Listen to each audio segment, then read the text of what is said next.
عاوز تبني عادات جديدة بسرعة؟ تعالى أقولك إزاي.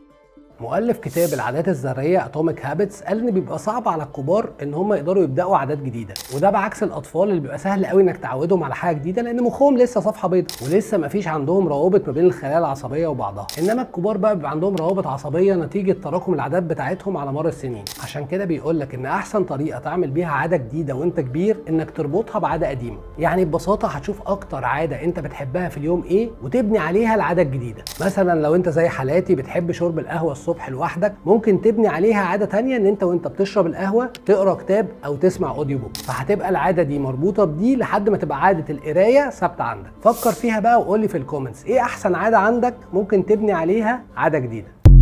عايز تبني عادة على القراءة، عايز تبني عادة عن الصلاة في وقتها، عايز تبني عادة عن القرآن، عايز تبني عادة عن تعلم درس انجليزي او درس برمجة او درس في علم النفس، ايا كان انت بتعمله. ابدأ بالقدر الصغير منه، ابدأ بالقدر الصغير ولا تكثره مع الايام الا بعد مايلستون، بعد فترة.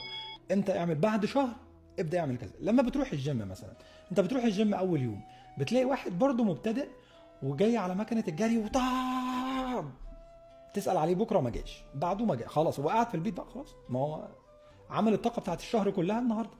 كذلك في بقيه في الدراسه وهكذا.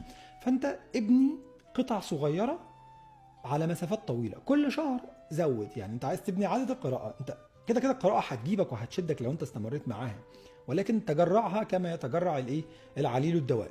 انت تجرعها كانها دواء، ادي لنفسك قطعه كل يوم، بعد شهر خلي القطعه دي قطعتين، بعد شهر كمان خلي القطعتين دول 3 قطع.